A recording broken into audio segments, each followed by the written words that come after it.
Your due diligence doesn't stop upon underwriting. You have continued exposure through the lifetime of a construction loan. Knowing who and what you're paying for, we feel are very important aspects of the overall risk profile of a project or a file within your organization. Historically, right, it's been managing things through spreadsheets, through email, things of that nature. We've already talked about, how email is a great tool. We all leverage email, but can also be one of the primary drivers behind fraud and fraudulent activities and fraudulent requests.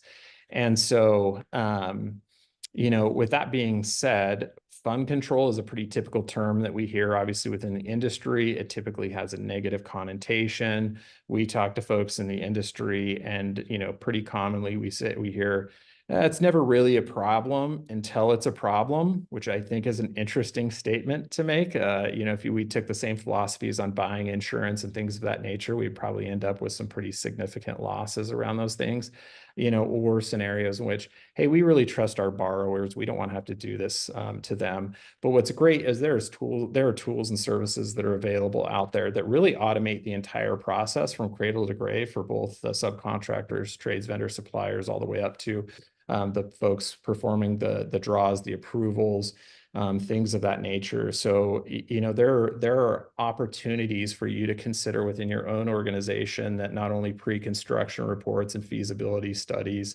and the appraisals and all those things matching, but how do you have that continuity of security throughout the life cycle of that loan all the way through where it gets closed and of course ends up in a permanent financial situation. So those are some of the things that we really think about in terms of holistically looking at not only the payment and the payment execution, the validation of all the parties within the transaction, but also within the workflow, and making sure that those funds are not being diverted or converted and things of that nature.